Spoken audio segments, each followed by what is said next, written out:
Over the years, I've gotten to know thousands of parents who are raising bilingual or multilingual kids. And I can tell you that the difference between the parents who enjoy a lot of success and the parents who experience a lot of struggles often comes down to one thing: how proactive they are from day to day. But what does that really mean, right? What does it mean to be proactive? How exactly are some parents more proactive than others? You see, when we talk about being proactive, what we're really talking about is the range of actions that a parent is taking and how fully and effectively they're carrying those actions out. For example, two parents might be pursuing the same action, such as speaking the minority language to the child. But one parent carries out this action more fully and more effectively by using the minority language more consistently with the child and being more talkative in general. So it's not just what your actions are, it's how you're carrying those actions out. It's both. The basic equation is the more actions you take and the more fully and effectively you carry them out, the more success you'll enjoy on your family's bilingual journey over the years of childhood. The most proactive parents are the ones that satisfy this principle to the greatest degree they can for their particular situation. I'm Adam Beck, and this is Bilingual Super Kids, the channel that can help you maximize your success and your joy raising bilingual or multilingual kids. This video will focus on the first part of this basic equation. What are the range of actions you could potentially take that can positively impact your bilingual success? To create this list of actions, I boiled down 25 years of experience into a concise checklist. You can't do everything on this list. That isn't realistic. But again, the larger idea is the more of these actions you pursue and the more fully and effectively you carry them out, the more progress you'll produce over time. I'll describe 40 actions, but you don't have to write them down because I've written them down for you. Just follow the link below to get a free PDF which lists them all.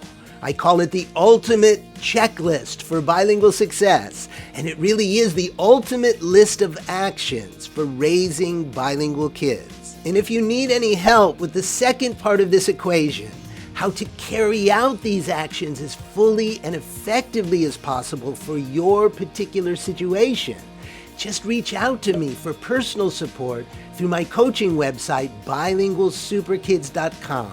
I've worked with over 100 parents to help optimize their actions, and I'd be happy to work with your family too. 1. You have a clear idea of what bilingual success means to you and what satisfying results will look like. 2. You have a clear idea of why raising a bilingual child is important to you. 3. You have made your bilingual aim the highest priority you realistically can in your family's day-to-day life. 4.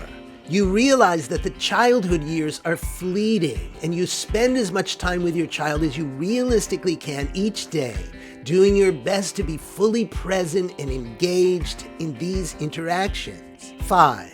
You understand that the quantity and the quality of time you spend with your child has a profound impact on both language development and the parent-child bond.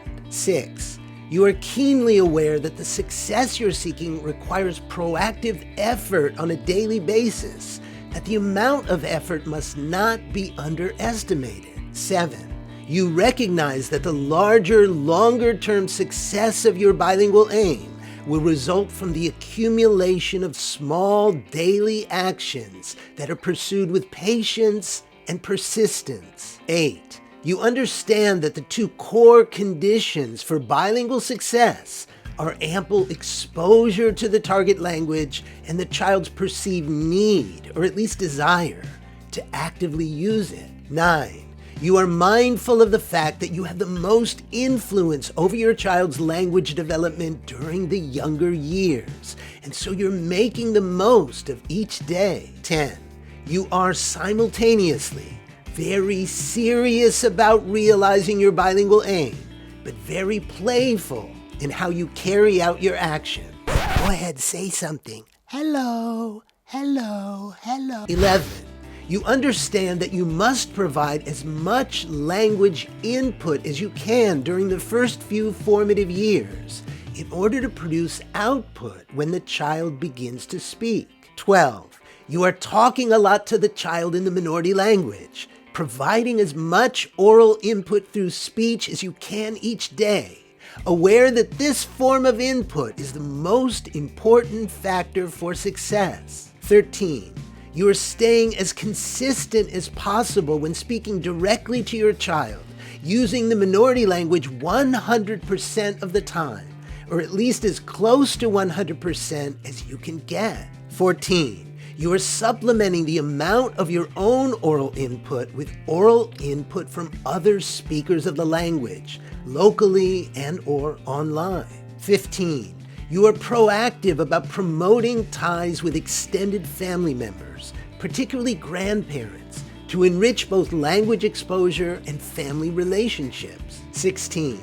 You are reading a lot to the child in the minority language, with a sustainable read-aloud routine that lasts at least 15 minutes each day, aware that this form of input is the second most important factor for success. 17.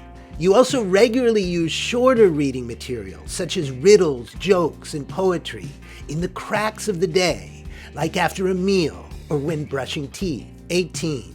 You understand the immense value of reading aloud for advancing language and literacy development, as well as nurturing a love for books and reading, and you will continue reading aloud day after day throughout childhood. 19. You are as proactive as possible about obtaining suitable books and other resources on an ongoing basis throughout childhood, knowing that the more resources you have, the more language exposure and engagement you can create. 20.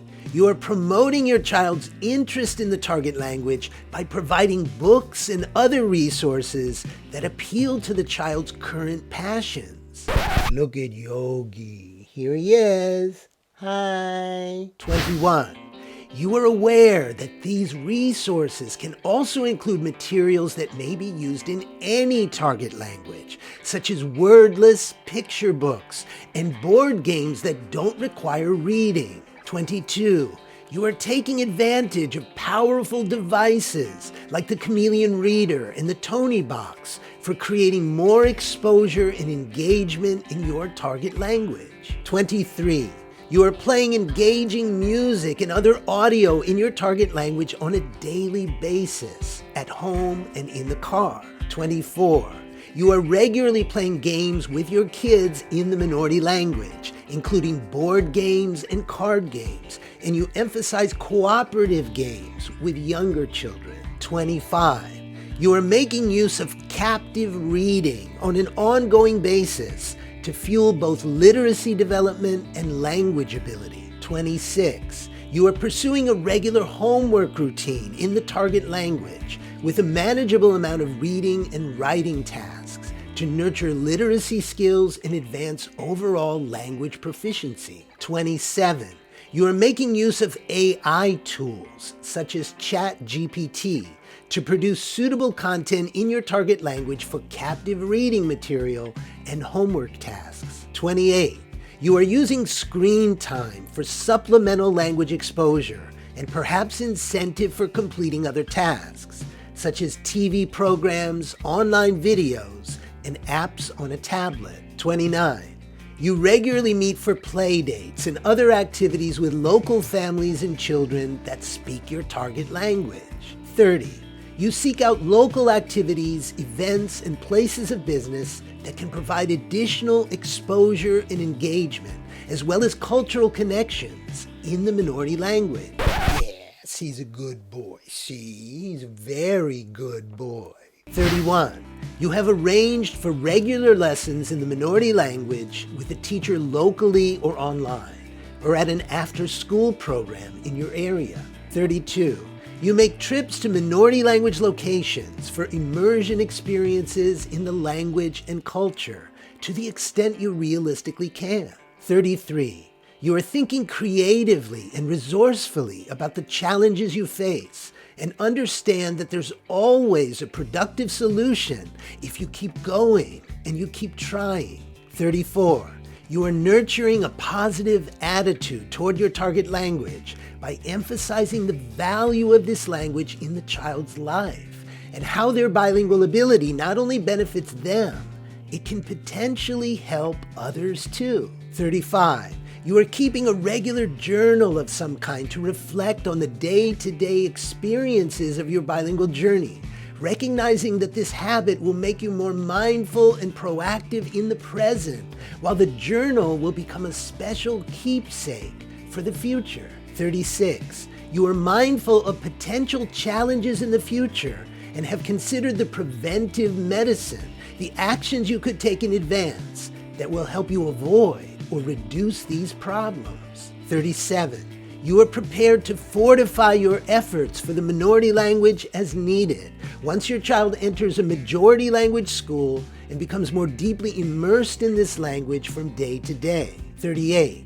You are staying as proactive as you can from day to day, yet you also take time out for your physical and mental health, which can mean resting and recharging your energy when this is needed. 39.